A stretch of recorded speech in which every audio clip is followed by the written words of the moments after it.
I thought my greatest pain would be losing trust in strangers. But I discovered that the worst betrayal comes from those you love most. My cousin whispered something in my ear and said, "Don't tell anyone." But it was about my husband. What I did next changed everything. My name is Jessica Collins. I'm 30 years old and I live here in Austin, Texas. I work as a freelance graphic designer, which allows me to have a flexible and creative life. At least that's what I thought until 3 months ago, when my world crumbled in the most cruel way possible. Welcome to Revenge Cat. We reveal gripping stories of broken trust, family secrets, and shocking twists. If you crave powerful narratives, intense emotions, and the sweet taste of justice, this is your place. Subscribe to the channel so you don't miss a thing. Let me tell you about my life before everything fell apart. I was married to Daniel for 6 years. 6 years that I believed were the best of my life. We met in college, started as friends, and then, well, you know the story. He proposed to me on a rainy night at our favorite restaurant. I said yes without hesitation. Daniel worked as an accountant at a mid-sized company. We weren't rich, but we lived well. We had our house, our plans, our dreams. I designed logos and visual identities for small local businesses, and he took care of the numbers. We were a team. Or at least that's what I believed. But there's one person who was always even more important in my life. My cousin Ashley. Ashley and I grew up together. We're daughters of twin sisters, and since we were little, we were practically inseparable. When I was 7 and she was 8, we made a blood pact in Grandma's backyard. We cut our little fingers with a sharp pebble and swore we'd be sisters forever, that we'd never keep secrets from each other, that we'd always protect each other. For over 20 years, that pact remained intact. Ashley was the person I called when I was sad, when I had good news to share, when I needed advice. She was by my side on my wedding day, holding my hand when I was nervous, helping me adjust my dress, whispering words of encouragement in my ear. "You're going to be happy forever, Jess," she said that day. "Daniel truly loves you." How could I imagine that these words would become the most bitter irony of my life? Ashley lived just 15 minutes from our house. She was a nurse at a private hospital and, unlike me, was still single. We always joked that she was too demanding, that she couldn't find anyone who deserved her. Daniel even used to say he'd introduce some colleagues to her. "Ashley deserves someone special," he'd say. "Someone who knows how to value a woman like her." What cruel irony. We saw each other at least twice a week. Sometimes for dinner, sometimes just to talk and catch up on life. Ashley knew every detail of my life. She knew that Daniel and I were trying to have a baby. She knew about our plans to renovate the kitchen. She knew I was worried because he'd been somewhat distant lately. "It's just work stress, Jess," she used to say. "Men get like this when they're under pressure." Now I understand why she always had a ready excuse for his behavior. It was on a Thursday night, 3 months ago, that everything changed. It was our grandfather's birthday, and the whole family gathered at Grandma's house to celebrate. It was one of those nice family nights, you know. Everyone laughing, telling stories, kids running around the yard. I was in the kitchen helping Grandma with dessert when Ashley appeared beside me. She'd been strange all night, quieter than usual, avoiding my gaze. I thought it was tiredness from work. "Jess," she whispered, looking around to make sure no one was listening. "I need to talk to you." "Sure," I replied, still focused on the dishes I was washing. "What's it about?" "No, I mean in private. It's important." Something in her tone made me stop. When I looked at Ashley, I saw an expression I'd never seen before. She looked guilty, scared, like she was carrying an immense weight on her shoulders. "Is everything okay?" I asked, drying my hands on the dish towel. "Let's go outside," she said, pointing to the back porch. My heart started racing. I don't know why, But something inside me knew that what she was about to say would change everything. We went out to the porch. It was a warm September night, but I felt a chill run down my spine. Ashley leaned against the railing, avoiding my gaze, and stayed silent for a few minutes that seemed eternal. "Ashley, you're scaring me," I said. "What happened?" She took a deep breath, as if preparing to dive into icy water. "Jess, you need to promise me something." "What?" "Promise you won't tell anyone what I'm about to tell you." My stomach contracted. "Depends on what it is." "No, Jess. You need to promise first. It's very important.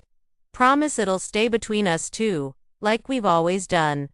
I'd known her for over 20 years. I'd never seen Ashley so nervous, so desperate.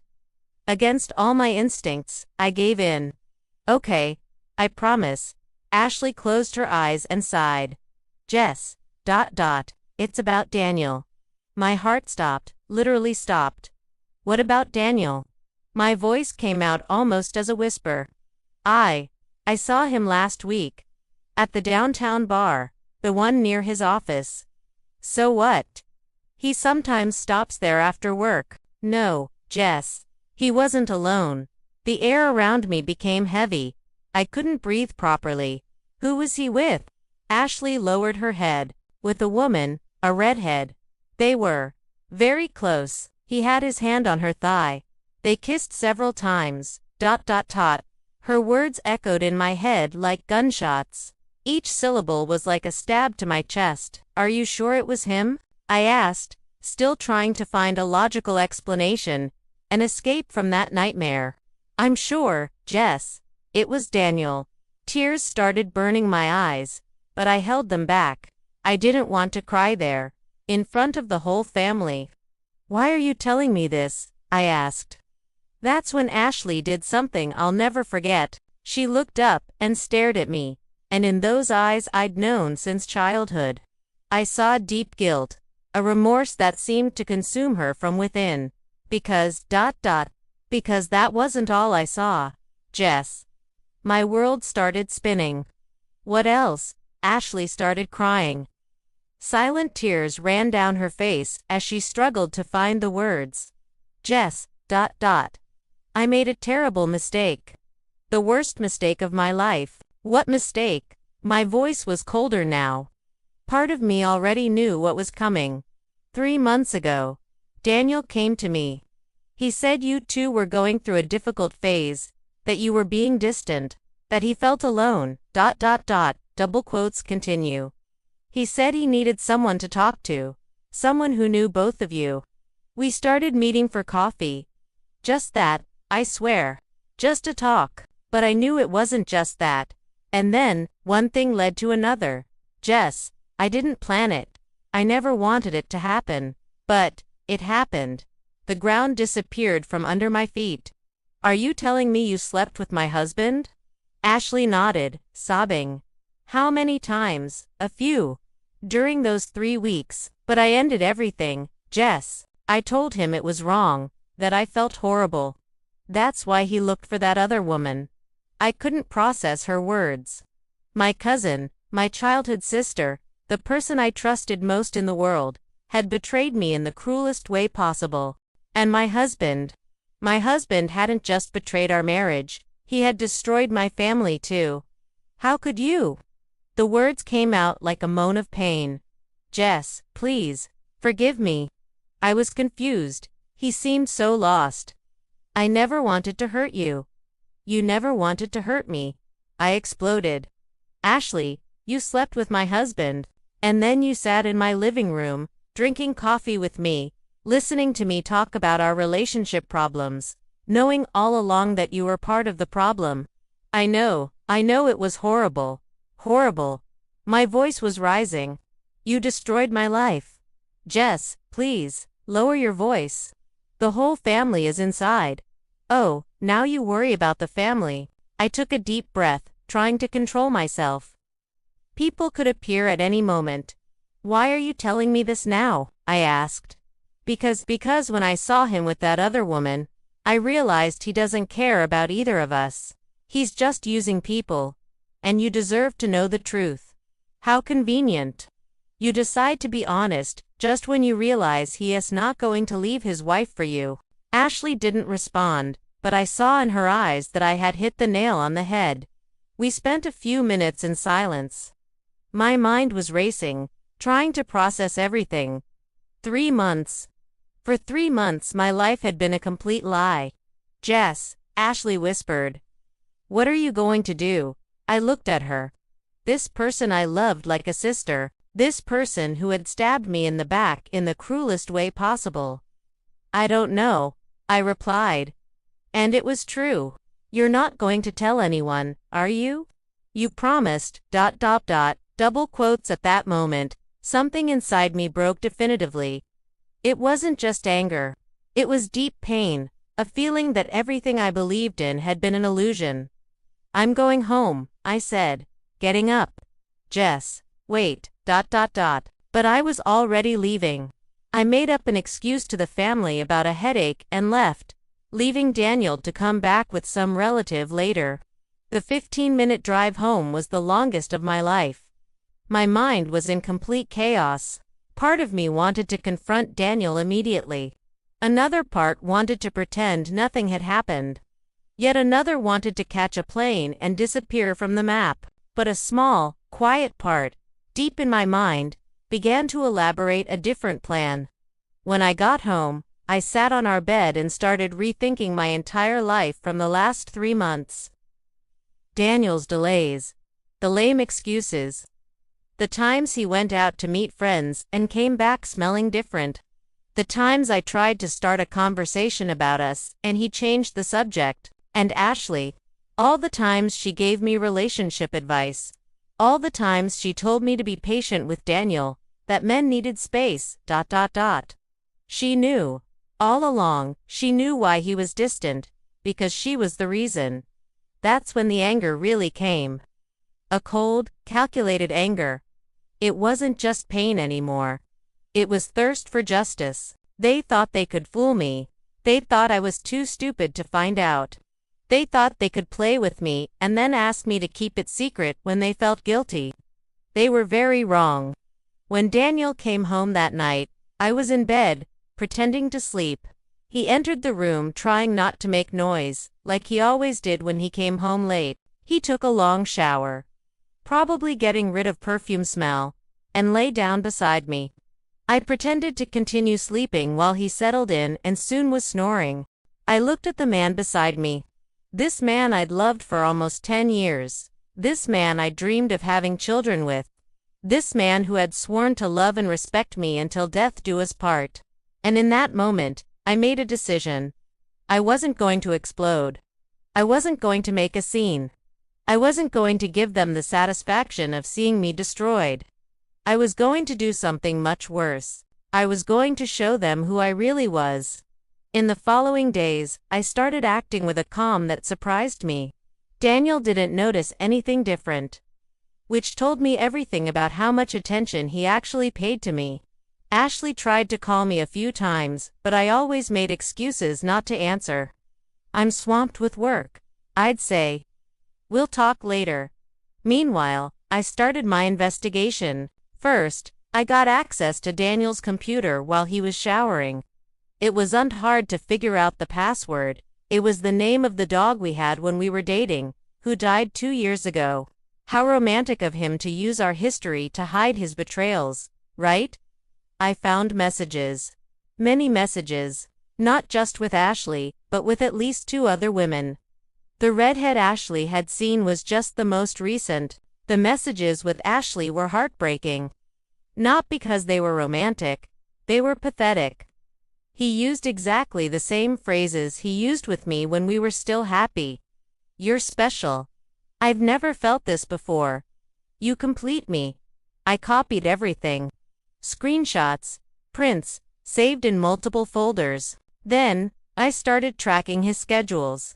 Daniel had a predictable routine, but in recent months he'd started working late some nights a week.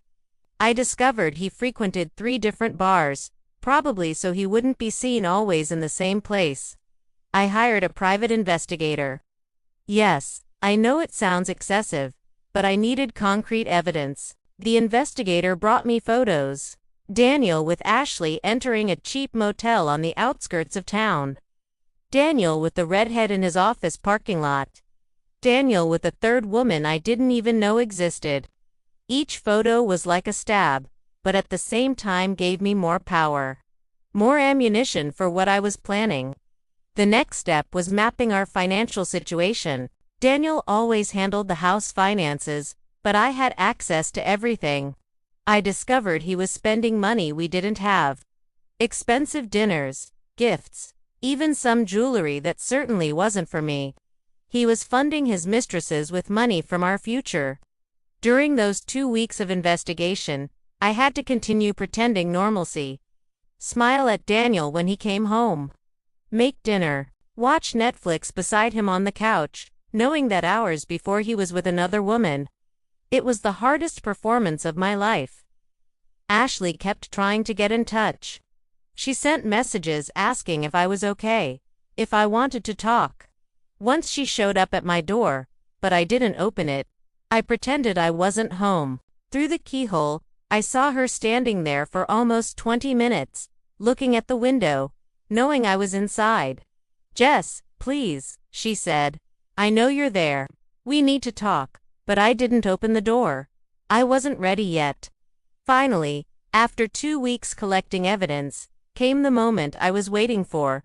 My Aunt Maria's birthday barbecue. It was the kind of big family gathering. All the uncles, cousins, nephews, the whole family gathered in her backyard. Daniel and Ashley would be there, along with everyone who mattered in our lives. It was the perfect opportunity. On the day of the barbecue, I dressed with special care. I put on my favorite blue dress, the one Daniel always said made me look beautiful. I did my hair, went all out with makeup. I wanted to be impeccable for what I was about to do. Daniel found my good mood strange. "You're quite animated today," he said while driving to Aunt's house. "I am," I replied, smiling. "I haven't felt so free in a long time." He didn't understand what I meant, but smiled back. "I'm glad, love. You've been kind of distant lately." The irony was delicious. We arrived at Aunt's house around 3 in the afternoon. The party was already in full swing. Kids on the bouncy castle, men around the barbecue, women talking in the shade. A typical Collins family gathering. Ashley arrived shortly after us. When she saw me, she tried to approach, but I diverted, joining a group of more distant cousins. I felt her gaze following me the whole time. Daniel, as always, joined the men at the barbecue. He was laughing, talking, being the perfect son-in-law everyone thought he was. I waited patiently. I let the party follow its natural course.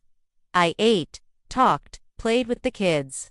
I even managed some genuine laughs. It was as if a calmness had taken over me. Around 5 in the afternoon, when the whole family was gathered in the backyard, my time came. I asked to speak to everyone. I said I had an important announcement to make. Daniel looked at me curiously, probably thinking I was going to announce a pregnancy. Ashley was pale, but trying to keep smiling. "Everyone," I began, positioning myself in the center of the backyard. "You know that family has always been the most important thing to me." Murmurs of agreement. Aunt Maria asked someone to turn down the music. "That's why what I have to share today is so difficult." The smile on Daniel's face began to disappear. Recently, I discovered that 2 people I loved most in the world betrayed me in the cruelest way possible. Now I had everyone's complete attention. You could hear a fly buzzing. My husband, Daniel, is having an affair. Actually, several affairs. Gasps, murmurs. Daniel turned red as a pepper. "Jessica, what are you doing?" he whispered, but loud enough for everyone to hear. "I'm telling the truth, darling. Something you seem to have forgotten how to do." I took my phone out of my pocket. But the most painful thing wasn't discovering that my husband is a liar and a cheater. The most painful thing was discovering that my own cousin, Ashley, a person I considered a sister, was sleeping with him. You could hear a pin drop. Ashley was white as a ghost. Jessica, stop, she whispered. Why? You asked me not to tell anyone. Right, Ashley? You said it had to stay between us two. But you know what? When two people who should protect me decide to destroy me together, silence isn't protection, it's complicity. I started reading the messages aloud. The romantic messages between Daniel and Ashley. The lies he told her about our marriage. The lies she believed or pretended to believe. Each word was like a bomb exploding in the middle of the family.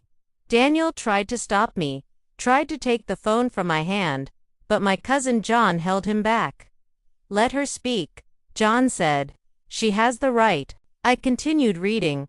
The messages with the other women. The credit card expenses. The lies about where he was, who he was with, what he was doing. When I finished, the silence in the backyard was deafening. Daniel was trying to find words, but couldn't form a coherent sentence. Jess, it's not.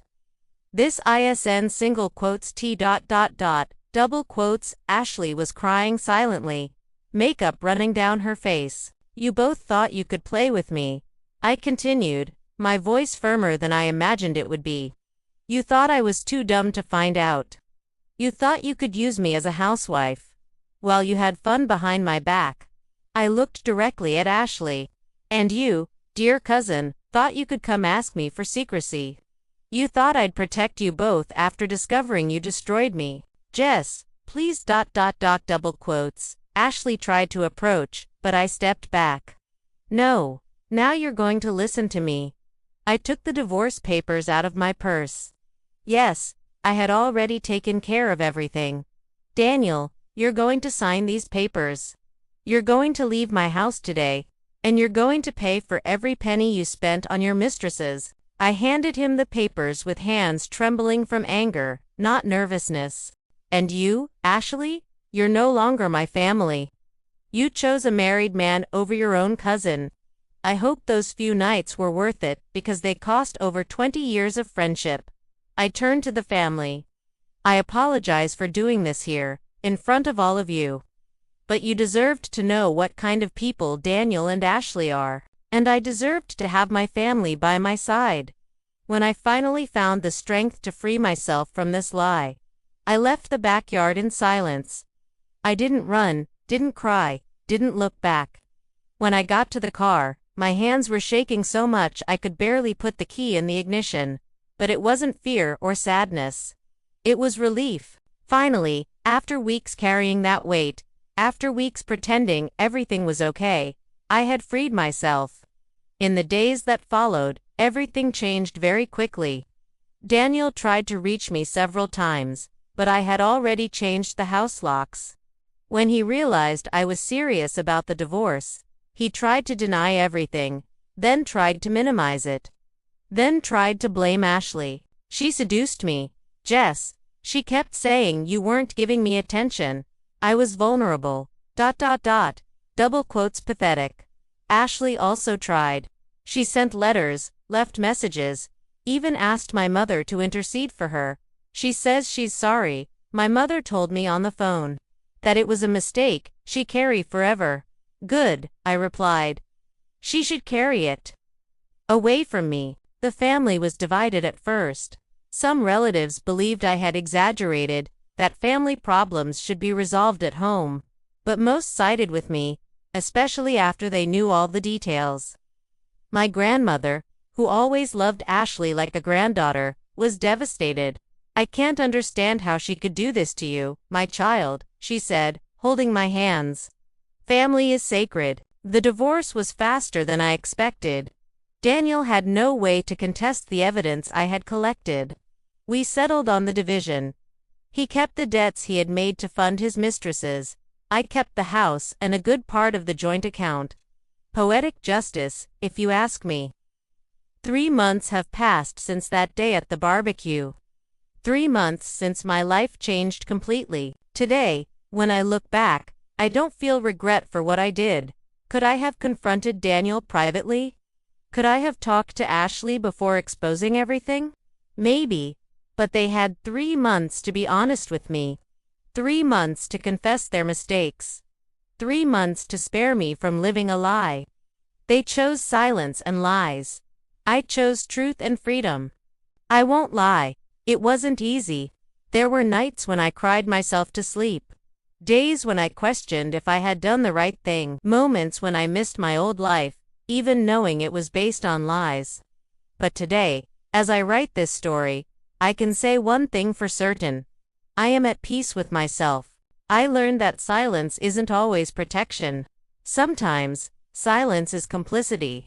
Sometimes, the only way to protect yourself is by making noise. I learned that family isn't just blood. Family are the people who choose to stay by your side when you need them most.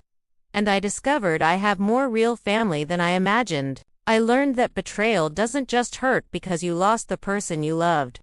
It hurts because you discover the person you loved never really existed. Daniel wasn't the caring and faithful man I thought. Ashley wasn't the loyal and protective cousin I believed I knew. But you know what? They did me a favor. They freed me from a life based on lies. They gave me the opportunity to start over being who I really am. Today I work more than ever. My design company is growing. I have new clients, new projects. I'm thinking about moving to a bigger city, maybe exploring new horizons. I went to therapy, which helped me a lot to process everything that happened. I learned that I don't have to carry guilt for choices other people made. I learned that I deserve to be truly loved, not just when it's convenient. I'm not ready for a new relationship yet, but for the first time in a long time, I'm excited about the possibility. I'm excited to meet someone who will be honest with me from day one. Someone who values me enough not to need to lie. As for Daniel and Ashley, I heard through third parties that they tried to stay together after everything that happened. Apparently it lasted about 3 weeks. Who would have thought that a relationship based on lies and betrayal had no future, right? Daniel is living with his mother. Ashley moved to another city. Apparently, she couldn't look the family in the face anymore after what happened. I don't feel sorry for them. They reaped exactly what they sowed. A few weeks ago, I ran into a former coworker who knows Daniel. She told me he's been telling everyone that I was the problem in the relationship. That I was cold. That he felt neglected. I found it funny. Even after everything, even after being caught red-handed lying and cheating, he still can't take responsibility for his own actions. But that's not my problem anymore. One thing many people ask me is if I regret having exposed everything in front of the whole family. If it wouldn't have been better to resolve everything privately. My answer is always the same. They had the opportunity to resolve everything privately. They had 3 months to do so. Ashley came to me with the information and asked for secrecy. They wanted me to protect their mistake while I continued being humiliated. No, they made their choices publicly. Daniel, flirting in bars where any acquaintance could see him. Ashley betraying her cousin in cheap motels around town. Why should I protect their reputation when they didn't care about protecting my dignity? Besides, exposing everything in front of the family wasn't just about revenge. It was about honesty. It was about not allowing them to control the narrative, not letting them paint me as the problematic wife who forced her husband to cheat. It was about showing everyone who they really were, not the masks they wore in public. Were there consequences? Of course there were. The family was divided for a while. Some barbecues got a bit awkward. Some people avoided me, as if betrayal were contagious. But you know what? The people who really mattered sided with me. And those who didn't, well, that told me everything I needed to know about them too. My mother, who initially thought I had been too harsh, later told me, "Daughter, you did what you had to do. They counted on your silence to keep hurting you. You broke their game." And that's exactly what I did. I broke the game. Today, when I wake up in the morning in my house, which is now only mine, I do unfeel that weight in my chest that I carried unknowingly for months. I don't have to fake smiles. I don't have to ask questions whose answers I'm afraid to hear. I can be myself. Totally, completely myself. Sometimes, I still think about the Ashley from our childhood. The girl who held my hand when I had nightmares. The teenager who defended me from school bullies. The young adult who cried with me when my first boyfriend cheated on me. Ironic, isn't it? Did that Ashley really exist, or was it just my illusion, like so many other things in my life? I don't know, and maybe I never will. But one thing I know for certain. The woman who slept with my husband and then asked me for secrecy wasn't the Ashley I knew. Or maybe she was exactly who she always was, and I was the one who was blind. Either way, it doesn't matter anymore. What matters is that today I trust my intuition again. When something seems wrong, I investigate. When someone asks me to lie, even if it's for a good cause, I question it. I learned that do unto anyone almost always means, help me hide something that benefits me and hurts you, and I will never accept that again. Some people think I should have given Daniel a second chance, that marriages go through difficult phases, that everyone makes mistakes. To those people, I say, a mistake is forgetting to buy milk, a mistake is being late for dinner, a mistake is not remembering your wedding anniversary. Sleeping with multiple women, including your wife's cousin, for months on end. Spending the couple's money to impress mistresses isn't a mistake. It's a choice. It's a series of conscious and deliberate choices. And I'm not obligated to pay for anyone's choices but my own. My choices today are different. One, choose honesty, even when it hurts. I choose transparency, even when it's uncomfortable. I choose to value myself, even when others think I'm being difficult. I choose not to keep secrets that hurt me to protect people who betrayed me. Last week, I was at the supermarket when I saw a woman who looked like Ashley from behind. My heart raced for a second, that automatic reaction of someone who was once close to someone, but when the woman turned around and it wasn't her, I felt only relief. That told me I'm on the right path. That healing is happening. I don't feel anger anymore when I think about them. I don't feel curious about what they're doing, how they're living, if they regret it. I feel indifference. And indifference, I discovered, is much more liberating than anger. Anger still keeps them present in your life, even if negatively. Indifference puts them where they belong. In the past, so for anyone going through something similar. For anyone who discovered that the closest people are lying, betraying, asking for secrecy to protect those who hurt you. Let me tell you something. You don't owe loyalty to those who aren't loyal to you. You don't owe silence to those who use that silence to continue harming you. You don't owe second chances to those who don't value even the first. And you certainly do. You tain't owe keeping secrets that destroy your own life to protect those who did you unthink twice before destroying it. My cousin said, don't tell anyone.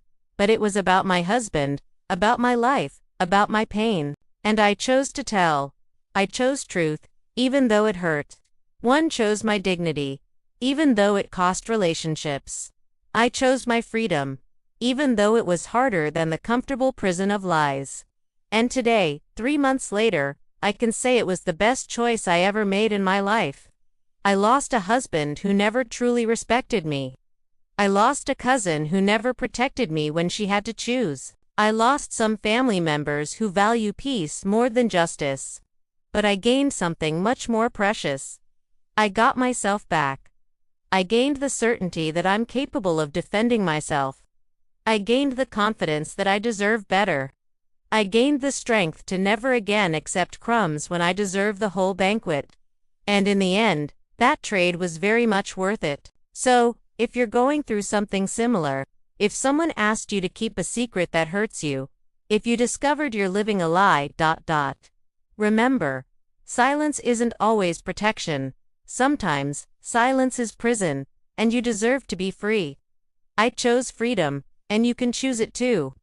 My name is Jessica Collins. I'm 30 years old. I live in Austin, Texas. And this is the story of how I discovered that the worst betrayal comes from those you love most, and how I chose not to be a victim of that betrayal. Today, I know I lost 2 people, but I recovered the most important one of all, myself. And that, definitely, is no secret to anyone. For more exciting videos, don't forget to subscribe to the channel, like, comment, and share. If you want powerful narratives, strong emotions, and the sweet taste of justice, this is your place.